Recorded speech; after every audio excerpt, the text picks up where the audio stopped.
Riddle me this, why did Nick Jonas pretend to start a skincare line? Today I want to talk a little bit about something that had a bit of buzz online recently. Why it looked like Nick Jonas was about to launch his own skincare line when he actually wasn't. It's an interesting little marketing story and I thought it was worth digging into properly for this week's mini beauty drama. If you don't know what I'm talking about, on the 27th of April this year, Nick put up a post on Instagram. Nice like bubbly little petri dish looking background, the sort of thing you see in fancy skincare adverts basically, and a caption that said, "If you know me, you know I am into some good quality skincare. If you are also skincare obsessed, stay tuned." And it did the numbers really, over 100,000 likes pretty quickly, and the comments were for people assuming he was dropping his own skincare line, which to be fair makes sense because we've seen so many of these celebrities launching skincare lines lately, but that people's first thought is always going to be, here we go again, another one, another celebrity skincare line. It's not a surprise anymore, you know? Hey guys, it's me, Nick. And of course you know that because you're on my thing. But I have something that I'm going to be sharing with you very soon. I'm very excited about.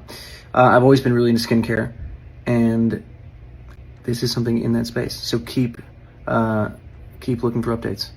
Bye. And then 2 days later, the announcement came and it turned out to be something a little bit different. Nick is now the new global ambassador for Schick's Do Right By Your Skin campaign. So no new Nick Jonas skincare brand, just a razor company saying shaving should actually be the first step in looking after your skin.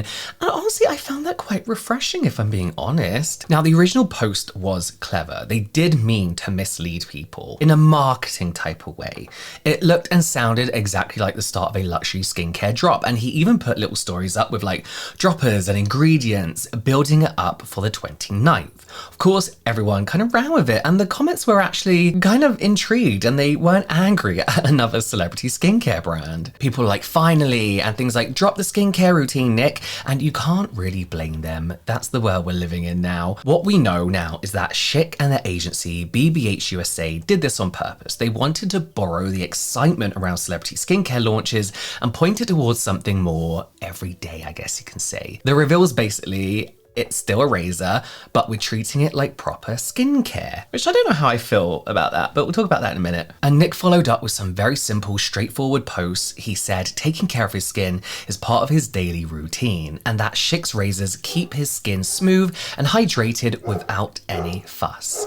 No real big claims, no weird celebrity skincare claims like how olive oil cured his skin or how grapes changed everything for him, whatever else celebrities say. Just some nice, calm, everyday facts. And I actually quite like that. This is a guy who uses a razor, saying that taking skin is part of his daily routine like everybody else on the planet. Schick isn't a new brand jumping on a trend, bearing in mind they've been around since 1926, started by an American colonel, started by an American colonel who wanted a better way to shave.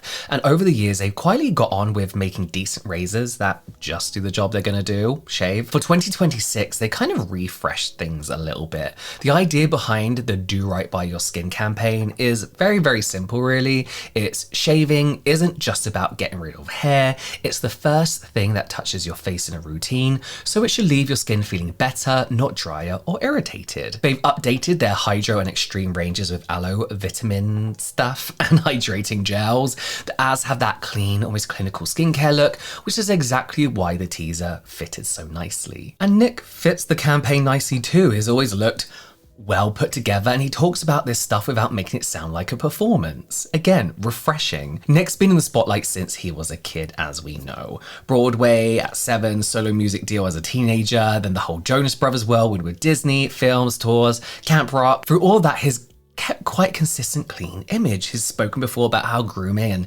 basic skincare helped him feel sorted when everything else is hectic. A few years ago, their tour groomer mentioned that the brothers were all doing proper double cleanses and using decent products like Skin Iceland, I think it was called. Nothing dramatic, just these nice, sensible, everyday habits which fit in with a man's daily shave. With this Schick partnership, he said that he rotates between their razors and that it makes a real difference to how his skin feels. But then there's Priyanka.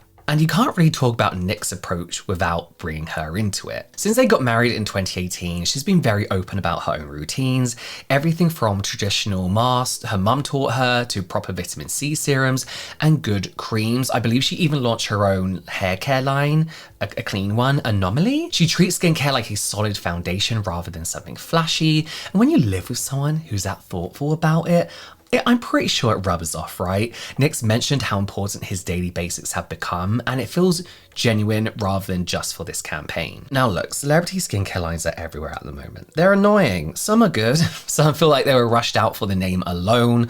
The market's getting pretty crowded and people are starting to pick and choose more carefully. So as I mentioned, what I do like about this Schick move is that it doesn't try to be another expensive range. It takes something you're probably already doing daily, shaving, says, let's make this a bit better for your skin.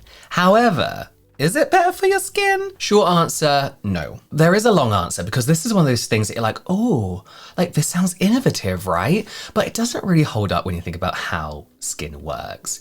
When a razor says it has skincare ingredients, they're almost always talking about the lubricating strip.